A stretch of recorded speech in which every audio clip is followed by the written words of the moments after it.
And now we'll get perspective here. Impressed with Darren Williams to get to the charity stripe at will. Vale McGee's checked in for Plumlee. Mike Muscala comes in for Green. Johnson, he's passed to Captain Clutch. Left. And guard for Darren Williams. He clearly has the handle and the strength to get to the basket, but no longer the explosion that we're used to. Bledsoe's got 3 assists now in this one. And there's the pass to Captain Clutch. Really from deep point range, off the mark. Okay, fans, put your hands together for your Timberwolves. Welcome back as we get ready to start the fourth quarter. Not exactly a nail-biter here, but you never know.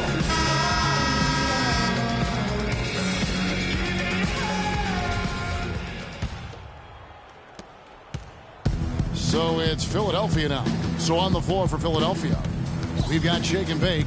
Captain Clutch is out there with buckets. And it's Garbage Man. And it's Goose in at the 4 slot. It's stolen. Now here's Ennis. He's tightly guarded. Johnson kicks to Muscala. And it's Philadelphia with the rebound. Shake and Bake's got his 3rd rebound on the night. Passes it to Garbage Man. Well, you know, we're far enough away from the 2013 draft where we can start to get a feel for just how strong it was. I mean, the initial feeling was it was a weak draft, but there have been some gems coming out of it of late. Here's Beck. Oh, he got hacked on the 3-pointer. He'll head to the line. And for the 2013 draft class, not sure if there are going to be a lot of all-stars from that class, but there are quite a bit of rotational players that are effective. And Kevin, listen, there's still a chance to see a couple of all-stars emerge from the class, as there are some elite talents that just need time to grow. And overall, there weren't too many complete misses. Almost every lottery pick is a rotation player at this point. Decker kicks to Johnson, and it's Captain Clutch with the foul. That's foul number 2 for him. That's his second personal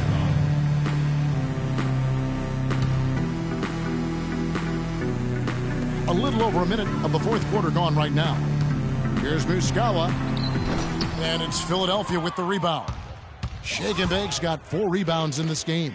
And they've got a big lead, not just on the scoreboard, but really in the rebounding numbers as well. And what I like about it, Greg, it's been a physical brand of basketball. It's had a little sandpaper element to it, gritty and rough, but that's how you win games. McGee a screen, and the wide open shot from Decker. Off target from outside. Oh, man, you know he'd love to have that one over. Pass to Shake and Bake. And, you know, the new court projection visuals, all the rage in the NBA now. And instead of having to use a screen over the court, they just project video and admire his tenacity. Here's McGee to stop the run. And the layup is up and in. And you're not going to pass up that kind of play. Philadelphia's gone 1 of 2 from 3-point range here in the fourth. And those court projections you see in the pregame, we don't even have the best angle for them. They're so good. Yeah, nice perk for those sitting a little higher up on those or those watching TV. It's about putting on a show and at the end of the day, entertaining the fans. Here's Ennis. Drained for 2 points. Ennis, 2 points.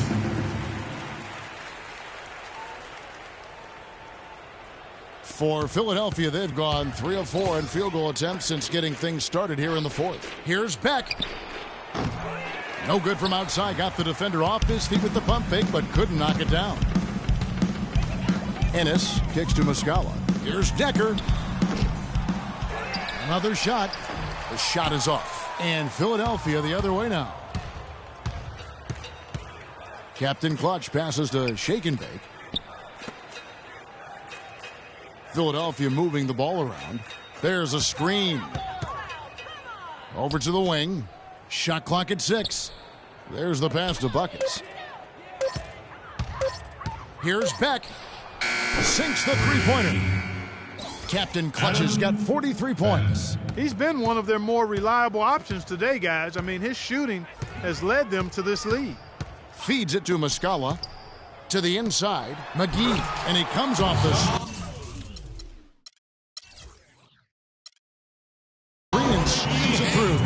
tell you what, he's not an easy guy to stop when he's got his sight on the rim. Never has been, never will be. He is a determined finisher. Did he just go chop chop there with that one hand tomahawk slam?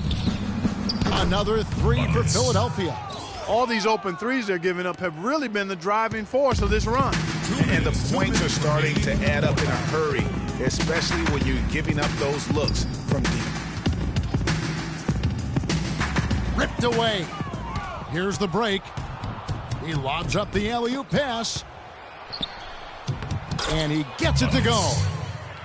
Bucket's got 46 points. And they're really in a good position here, thanks in part to the way he's been able to score the basketball. McGee a screen. And it's Buckets with the foul. And that'll be his third foul so far. You know, it hasn't always been the case in the NBA, but parity is at a great spot right now. Every team can compete for a title. They'll end up last in their conference, it seems. It's something the NBA wanted and ultimately now has achieved. Portis, he's checked in for the Timberwolves. Robinson comes in for Decker. And that's his fourth, and no doubt he would have liked to have not gotten it this soon. And speaking of NBA parity, it's impossible to go from last to first in a single year, but it can happen in a 3-year span. And that's all you really want from a fan's perspective. Hope. To illustrate the parity, all 4 teams in the conference finals from last year were different from the year before. Buckets passes to Captain Clutch. The three. The rebound by the Timberwolves. Yes, and with this one winding down, it's obvious to everyone who watched it.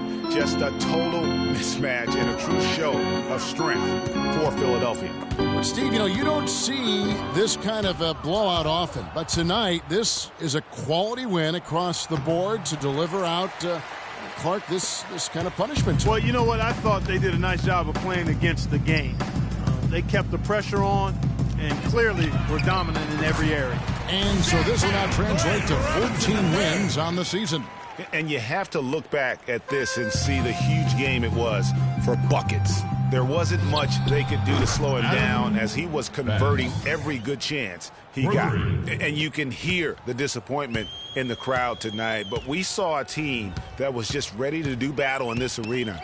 They clearly wanted this road win. Crystal clearly. They came in here determined to steal this game, Greg. Their effort level, I thought, was outstanding, and they just took care of business. And here are the Timberwolves. Pass to Portis.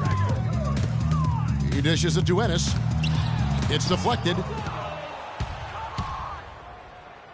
3 seconds separate the shot clock and game clock. And that one's good. 49. Plain and simple. They're trying to throw salt all in that wound. That's his second personal foul. Free throw drop to Ennis. Tyler Ennis at the line for 2. He's perfect from the line this time.